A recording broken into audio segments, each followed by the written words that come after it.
U.S. Marines Bravo Company 1st Reconnaissance Battalion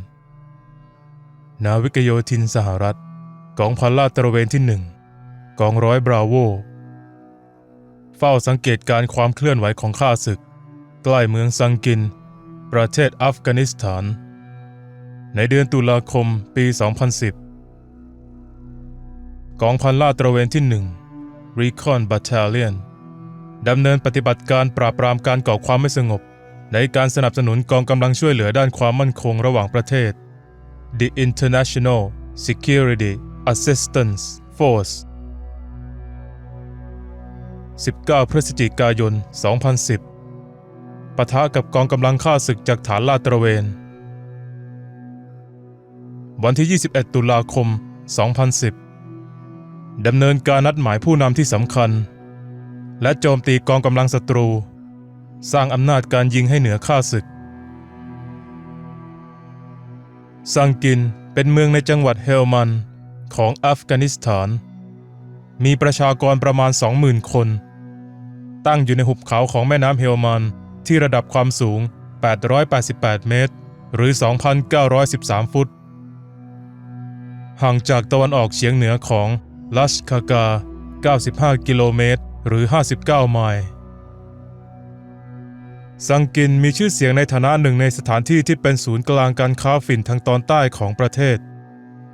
และยังเป็นเมืองที่สนับสนุนกลุ่มตาลิบันมาแต่ดั้งเดิมหนังสือพิมพ์ The Guardian ของอังกฤษให้คำอธิบายว่าเป็นพื้นที่ที่อันตรายที่สุดในอัฟกานิสถานในปี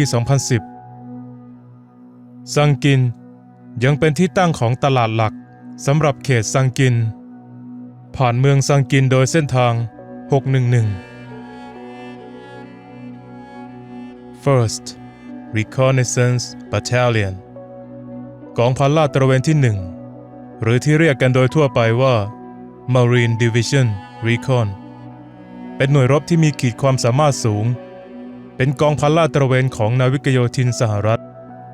เป็นกองพันเดี่ยวที่ไม่อยู่ใต้การบังคับบัญชาของกรมใดโดยขึ้นตรงต่อกองพลนาวิกโยธินที่1 1st Marine Division 1st Recon Battalion ตั้งอยู่ที่ฐานนาวิกโยธินค่ายเพนเดลตัน Marine Corps Base Camp Pendleton ในซานดิเอโกรัฐแคลิฟอร์เนียภารกิจของ 1st Recon Battalion คือการจัดหากองกำลังเฉพาะกิจเพื่อดำเนินการลาดตระเวนสะเทินน้ำสะเทินบกการลาดตระเวนตามแนวชายฝั่งและการลาดตระเวนบนบกการจู่โจมการรับและส่งคนลงดำเนินงานตามภารกิจซึ่งมีอุปกรณ์ต่างๆที่ได้รับการออกแบบมาเป็นพิเศษและโดยเฉพาะเช่นห่วงเป็นชั้นๆของเชือกส่งสำหรับการรับคนจากจุดนัดพบซึ่งจะใช้สายรัดตัวเป็นพิเศษล็อกเข้ากับห่วงของเชือกรองรับมากสุด8คนเพื่อนำพาออกจากพื้นที่อันตรายไปส่งยังจุดหรือพื้นที่ปลอดภัยหรือการใช้บันไดเชือกรวมถึงระบบกู้ภัยแบบยกตัวที่ทำงานด้วยไฟฟ้าสำหรับยกคนโดยมีสายรัดตัวและการจัดรูปแบบพื้นที่การรบเป็นแนวคิดที่เกี่ยวข้องกับการฝึกการซ้อมรบที่ใช้สำหรับกำหนดสถานการณ์ในสนามรบสร้างความได้เปรียบทางทหารให้กับผู้บัญชาการคาดการณ์ถึงการกำจัดขีดความสามารถของข้าศึกโดยการต่อสู้ในลักษณะที่สอดคล้องกันก่อนที่จะส่งกำลังที่มีขนาดที่กำหนดอัฟกานิสถาน 1st Recon Battalion ยังถูกส่งไปยังจังหวัดเฮลมันด์ประเทศอัฟกานิสถานในปี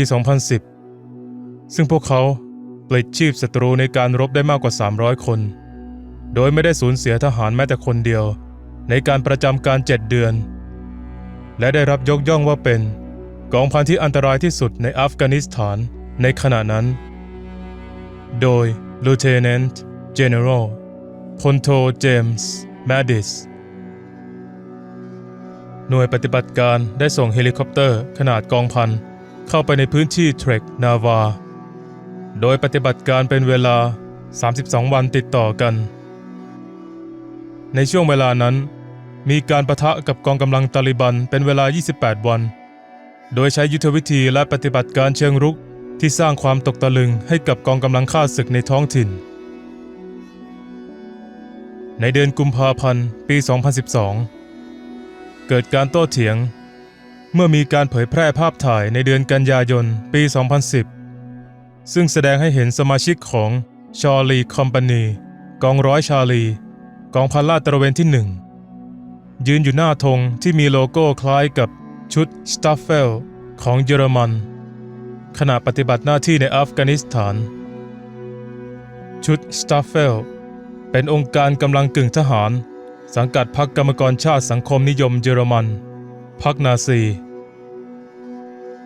เจเรทหาร Inspector General จากกำลังรบนาวิกโยธินพ้นทะเลที่ 1 First Marine Expeditionary Force พบว่าไม่มีเจตนาแสดงออกถึงลัทธิเกลียดชาวเซมิติกตั้งใจให้นาวิกโยธินระบุตนร่วมกับองค์กรในเชิงสัญลักษณ์ซึ่งในความเป็นจริงแล้วเป็นการแสดงถึงตัวแทนของพลซุ่มยิงสอดแนมนาวิกโยธินสหรัฐ Swift Silent Deadly ฉับพลันเงียบรุนแรงพวกเขาเดินทางออกจากแคมป์เพนโดตันในแคลิฟอร์เนียได้เข้าประจำการในหุบเขาซังกินตอนเหนือรับหน้าที่ต่อจาก Third Recon Battalion กองพันลาดตระเวนที่ 3 จากโอกินาวาประเทศญี่ปุ่นพวกเขาจะลาดตระเวนดินแดนที่ยังคงเป็นพื้นที่ที่อันตรายที่สุดในจังหวัดเฮลมันผู้ก่อความไม่สงบในพื้นที่คงจดจำ First Recon ได้ดีหน่วยได้ส่งกำลังพลไปประจำการที่เฮลมันในฤดูร้อนปี 2010 โดยเริ่มแรกเข้าโจมตีกลุ่มทาลิบันที่ชายขอบของเขตมาจาเมื่อครั้งที่ยังเป็นสถานที่ที่มีความรุนแรงและโหดร้ายพวกเขาเปลี่ยนเป็นฉากปฏิบัติการที่เกิดขึ้นในพื้นที่ซังกินและไล่ต้อนกลุ่มทาลิบันโดยมีรายงานว่าพวกเขาสังหารนักรบไป250 คนในช่วงไม่กี่สัปดาห์เมื่อเดือนตุลาคมปี 2010 ผู้ก่อความไม่สงบเริ่มเรียกพวกเขาว่า Black Diamonds โดยอ้างอิงถึงแท่นยึดขาจับไนท์วิชั่นรูปเพชรที่ติดอยู่บนหมวกในขณะเดียวกัน Third Recon ก็มีเรื่องราวมากมายที่จะบอกเล่าพวกเขามีบทบาทสำคัญในการช่วยรักษาความปลอดภัยของเส้นทาง 611 และมีส่วนร่วมในการเคลียร์พื้นที่ในคาจากีในฤดูใบไม้ร่วงนี่เป็นเพียงเรื่องราวที่แสดงให้เห็นถึงกิจกรรมการเคลื่อนไหวที่พวกเขาจัดการระหว่างประจำการกองพันลาดตระเวนที่ 1 สร้างประวัติศาสตร์ในเฮลมันและกองพันที่ 2 ทำตามขั้นตอนของพวกเขาที่ค่ายนาวิกโยธินแคมป์เลเดเนกอัฟกานิสถานแม้ว่าภารกิจในวันนี้อาจไม่เหมือนการโจมตีสะเทินน้ำสะเทินบกที่น่ายกย่องจากหน่วยจู่โจมนาวิกโยธินในสงครามโลกครั้งที่ 2แต่นาวิกโยธินและเหล่ากะลาสีของกองพันลาดตระเวนที่ 1ก็บรรลุภารกิจด้วยประสิทธิภาพ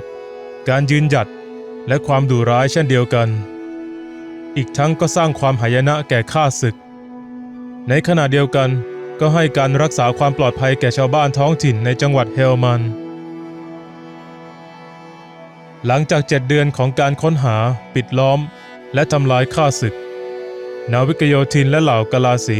จาก First Recon Battalion กองพลนาวิกโยธินที่ 1 First Marine Division ได้จัดพิธีโอนอำนาจให้กับ Second Recon Battalion ที่แคมป์เลเดเนกเมื่อวันที่ 7 ธันวาคม ปี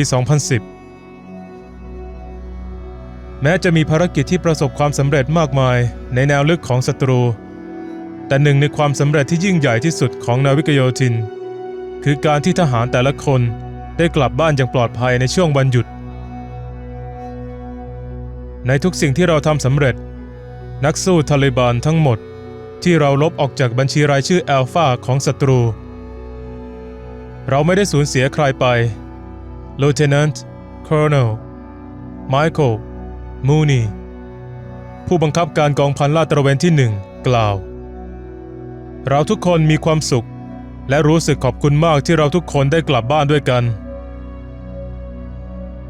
ในขณะที่ Recon Marines เป็นมืออาชีพที่ได้รับการฝึกฝนมาเป็นอย่างดีหลังจากได้รับการฝึกอบรมขั้นสูงตั้งแต่คุณสมบัติการดำน้ำไปจนถึงโรงเรียนฝึกทหารพลร่มพันโทไมเคิลมูนีกล่าวว่าความกล้าหาญและความมุ่งมั่นของพวกเขาคือสิ่งที่ทำให้เขาประทับใจมากที่สุดชายเหล่านี้เป็นมืออาชีพที่เงียบขรึม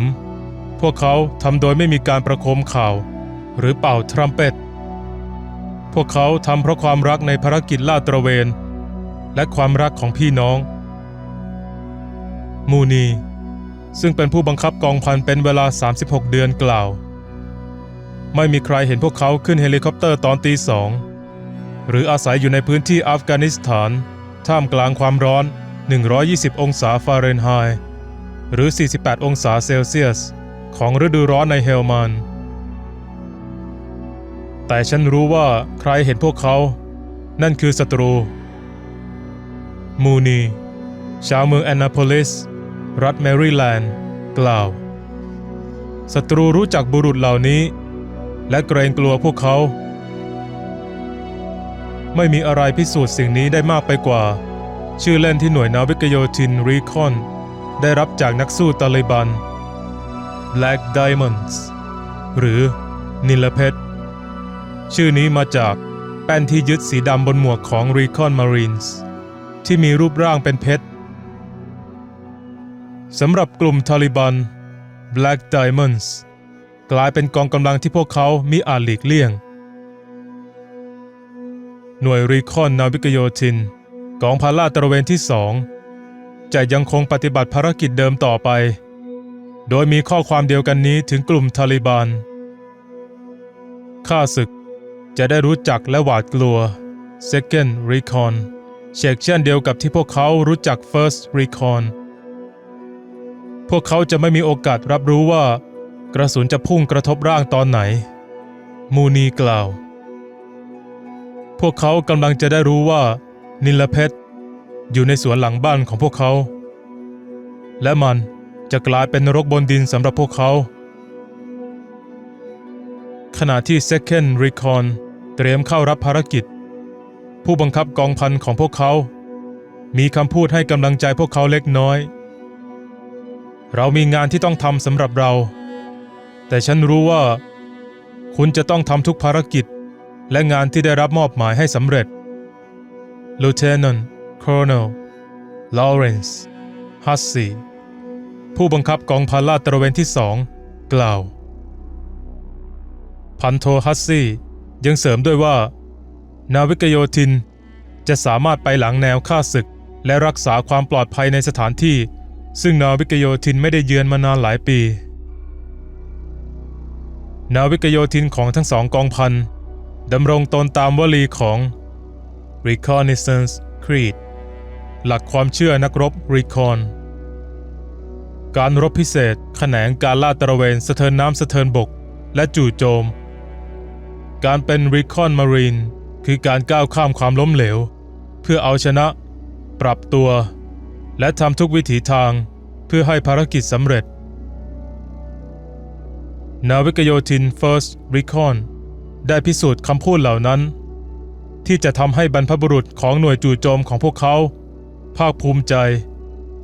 และนาวิกโยธินหน่วย Second Recon เตรียมที่จะเดินตามรอยของพวกเขา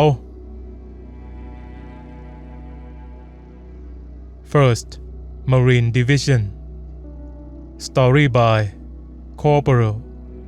Ned Johnson ถ่ายภาพโดย Corporal William Favler เรียบเรียงและแปลโดยวนาลี Hunter